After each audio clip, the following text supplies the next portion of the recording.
அனைவருக்கும் வணக்கம். இந்த பதிவில் நம்ம எதை பற்றி பார்க்க போகிறோன்னு தெரிஞ்சுக்கிறதுக்கு முன்னாடி மறக்காமல் நம்ம சேனலை சப்ஸ்கிரைப் பண்ணிக்கோங்க.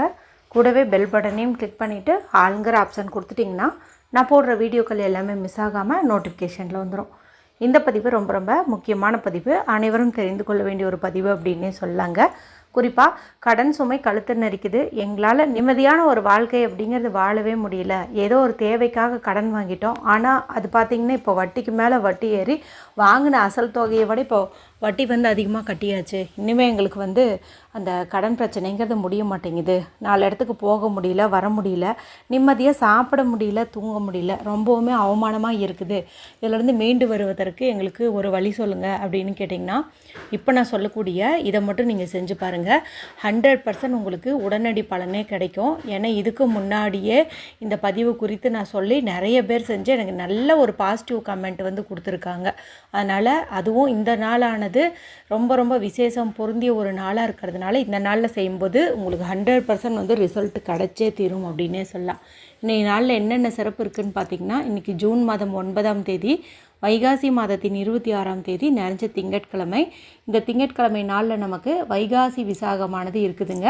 வருஷத்துக்கு ஒரு முறை மட்டுமே வரக்கூடிய ஒரு அற்புதமான நாள்னு பார்க்கும்போது இந்த வைகாசி விசாகத்தை சொல்லுவாங்க. இது முருகப்பெருமான் அவதரித்த ஒரு நாள் அப்படின்னு சொல்லலாம்.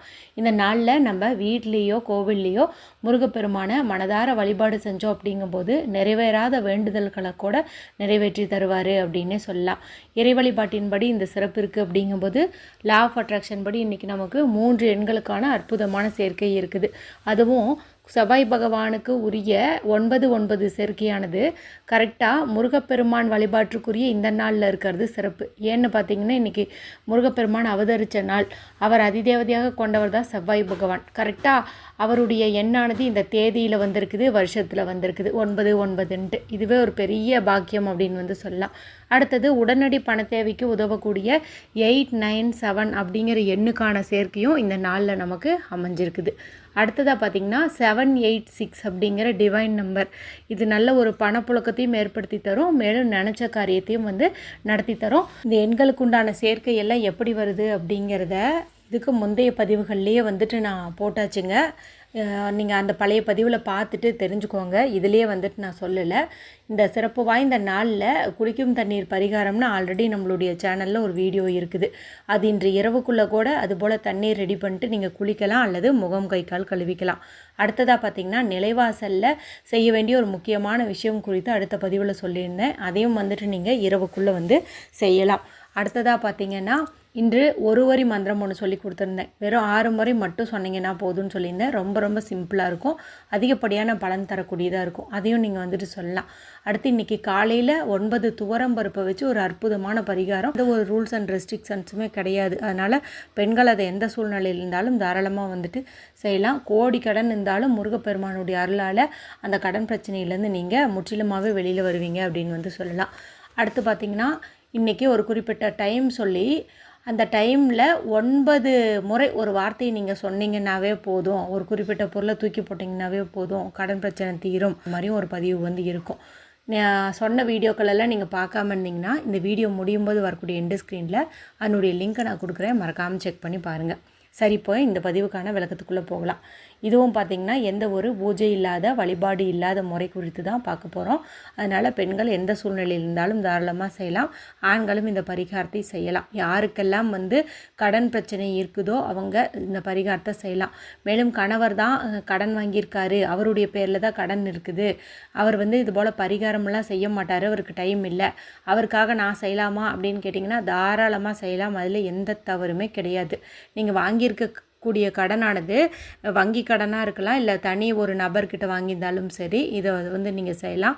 அதே போல் நகையை நீங்கள் அடகு வச்சு கடன் வாங்கியிருந்தீங்கனாலும் இந்த பரிகாரத்தை செய்யலாம். எந்த நேரம்னு பார்த்திங்கன்னா, இப்போ நான் ஸ்க்ரீனில் காட்டியிருக்கேன் பாருங்கள், 4 மணி 43 நிமிஷத்துலேருந்து 6 மணி 54 நிமிஷம், அந்த நிமிஷத்துக்குள்ளே செய்கிறதுக்கே முயற்சி பண்ணுங்கள். சரி, இதுக்கு தேவையான பொருட்கள் என்ன, இது எப்படி செய்யணும் அப்படிங்கிறத பார்த்தலாம். இதுக்கு நமக்கு தேவையானது கல்லுப்பு தேவைப்படுது. எண்ணி ஒரு 9 கல்லுப்பு எடுத்துக்கிட்டிங்கன்னா போதும். இப்போ கல்லுப்புங்கிறதே பார்த்திங்கன்னா நமக்கு இருக்கக்கூடிய அத்தனை விதமான கஷ்டங்களையும் கடன் பிரச்சனையும் நீக்கக்கூடியது, மேலும் நல்ல ஒரு செல்வ வளத்தையும் இருக்கக்கூடியது, நெகட்டிவ் எனர்ஜியெல்லாம் நீக்கும், நல்ல ஒரு பாசிட்டிவ் எனர்ஜி வந்து நமக்கு கொடுக்கும். அதனால தான் இந்த கல்லுப்பு எடுத்துக்கிறோம். நீங்கள் புதுசாக வாங்கணுன்ட்டு கூட அவசியம் இல்லை, சமையலறையில் பயன்படுத்துறதே எடுத்துக்கலாம். அது எப்படி கல்லுப்பு போய் எண்ணி எடுக்கிறது அப்படின்னு கேட்டிங்கன்னா, கல்லாக தானே நிறையா சேர்ந்துருக்குது, இதில் கொஞ்சம் ஓரளவுக்கு பெருசாக இருக்கும் பாருங்கள், அது மாதிரி ஒரு 9 கல்லுப்பு வந்துட்டு நீங்கள் செலக்ட் பண்ணிக்கோங்க. அடுத்தது நமக்கு தேவைப்படுது அப்படின்னு பார்த்திங்கன்னா, எந்த ஒரு கோடுகளும் இல்லாத பியூரான அன்ரூல்டு ஒயிட் ஷீட் வந்து தேவைப்படுது. இதில் எழுதுவதற்கு நமக்கு ரெட் கலரில் இங்க் வரக்கூடிய பேனா, ஸ்கெட்ச் பென்சில், மார்க்கர் வந்து தேவைப்படுது. ஏன்னா நம்ம இப்போ வந்து கடனை ரிமூவ் பண்ணுறதுக்காக தான் ஒரு மெத்தட் வந்து செய்ய போகிறோம். அதனால் ரெட் கலர் பயன்படுத்துறது சிறப்பான பலனை வந்து கொடுக்கும். இல்லைன்னா பிங்க், அதாவது ரோஸ் கலர் பேனா வச்சுருந்தீங்க அப்படின்னா அதையும் கூட நீங்கள் வந்துட்டு எடுத்துக்கலாம், எந்த தவறும் கிடையாது. அடுத்தது ₹1 நாணயம் வந்து ஒன்று எடுத்துக்கோங்க. இந்த ₹1 நம்மளுடைய 1 கோடி கடனையும் வந்து நீக்க வல்லது. அதனால் இதை எடுத்துக்கோங்க. பரிகாரத்துக்கு பயன்படுத்துறதுக்கு முன்னாடி சுத்தமான தண்ணீரில் இதை நீங்கள் கழுவிக்கோங்க. அடுத்தது ஒரு சின்ன பவுல்லையோ டம்ளர்லேயோ கொஞ்சம் தண்ணீர் வந்து எடுத்துக்கோங்க. குடிக்கிற தண்ணீருன்ட்டு இல்லை, பைப்பில் வர தண்ணீரே எடுத்துக்கோங்க. நீங்கள் பிளாஸ்டிக் கப்பு கூட பயன்படுத்தலாம், எந்த தவறும் கிடையாது. இப்போ நான் சொன்ன இந்த பொருட்கள் எடுத்துகிட்டு நான் சொன்ன அந்த நேரத்தில் வீட்டில் அமைதியான இடத்துல உட்காந்துக்கோங்க. யாருக்கிட்டேயும் பேசாதீங்க, டிவி பார்க்காதீங்க, மொபைல் பார்க்காதீங்க, மனசை நல்லா ரிலாக்ஸ் பண்ணிக்கோங்க. இதை செய்வதன் மூலமாக நமக்கு பலன் கிடைக்கும் அப்படின்னு சொல்லி மனதார நம்புங்க. அதன் பிறகு இப்போ ஸ்க்ரீனில் காட்டுறேன் பாருங்கள், இது வந்து பவர்ஃபுல்லான கோடு. இப்போ இதை வந்துட்டு நீங்கள் ஒரு எனர்ஜி சர்க்கிள் போட்டு அதுக்குள்ளே வந்துட்டு நீங்கள் எழுதணும். இப்போ நான் சொல்கிற மாதிரியே வந்துட்டு நீங்கள் அந்த நம்பர் எழுதுங்க. 574, கொஞ்சம் இடம் விட்டுக்கோங்க, 781981, கொஞ்சம் ஸ்பேஸ் விட்டுக்கோங்க, 48. இப்போ வந்து கீழே எவ்வளோ கடன் இருக்குதோ அதை எழுதி கேன்சல் அப்படின்னு சொல்லி எழுதுங்க. ஒரு 10 லட்சம் கடன்னா 10 லட்சம் கடன் கேன்சல் அப்படின்னு சொல்லி எழுதுங்க. CANCEL கேபிட்டல் லெட்டரில் இது வந்து எழுதிக்கோங்க. இப்போது உங்களுடைய இடது உள்ளங்கையில் அந்த கல்லுப்பு வச்சுருக்கீங்க இல்லையா, இப்போ நீங்கள் என்ன பண்ணுறீங்கன்னா, இப்போ நான் சொன்ன அந்த நம்பரையும் அந்த கேன்சலுங்கிற வார்த்தையும் ஒரு முறை அப்படியே வந்து படிங்க. பார்த்து படிச்சுட்டு அந்த பேப்பரில் வந்து வைங்க, அந்த எனர்ஜி சர்க்கிள்குள்ளே வைங்க. 2வது தடவை சொல்லுங்கள். 2வது தடவை இன்னொரு கல்லுப்பு எடுத்து இதே போல் வந்துட்டு அதில் வைங்க. 3வது தடவையும் சொல்லுங்கள், அப்போவும் இதே மாதிரி சொல்லிட்டு ஒரு கல்லுப்பு வைங்க. இப்போ பார்த்திங்கன்னா மொத்தம் நீங்கள் 9 முறை சொல்கிற மாதிரி வரும். ஒவ்வொரு முறை சொல்லும்போது ஒவ்வொரு கல்லுப்பாக வந்து நீங்கள் இந்த எனர்ஜி சர்க்கிள், இந்த வட்டத்துக்குள்ளே வந்து வைக்கிற மாதிரி வரும். அவ்வளோதான். இந்த மாதிரி சொல்லி நீங்கள் அந்த உப்பை வந்து அந்த எனர்ஜி சர்க்கிள்குள்ளே வச்சிடணும். இப்போ இந்த பேப்பரை வந்து மடிச்சுக்கோங்க. மடிச்சுட்டு உங்களுடைய இடது உள்ளங்கையில் வச்சுட்டு கண்களை மூடி உங்களை விட்டு இந்த கடன் பிரச்சனையெல்லாம் நீங்கின மாதிரி நீங்கள் அப்படியே கற்பனை பண்ணுங்கள். எல்லா கடனும் தீர்ந்துருச்சு, 10 லட்சம் கடனையும் அடைச்சிட்டோம், நிம்மதியாக வாழ்ந்துட்டுருக்கோம். இந்த மாதிரி வந்து நீங்கள் கற்பனை பண்ணுங்கள். அதன் பிறகு இந்த கல்லுப்போடு சேர்த்து இந்த பேப்பரையும் நம்ம முன்னாடி தண்ணீர் வச்சுருந்த பாருங்கள், அந்த தண்ணீருக்குள்ளே வந்து போட்டுருங்க. போட்டுட்டு நல்லா அப்படியே கலக்குங்க. அப்படி கலக்கும்போது பார்த்திங்கன்னா அந்த பேப்பர் வந்து நல்லாவே கிழிஞ்சு போயிடும். அதே போல் அதுக்குள்ளே இருக்கிற அந்த உப்பானது கரைஞ்சி போயிடும். இல்லைன்னா நீங்கள் கொண்டு போய் ஏதாவது ஒரு இடத்துல வச்சிட்டிங்கன்னா ஒரு அரை மணி நேரத்துக்குள்ளே தானாகவே நான் சொன்னதெல்லாம் வந்து நம்ம ஒன்றும் பண்ணாமே நடக்க ஆரம்பிச்சிடும்.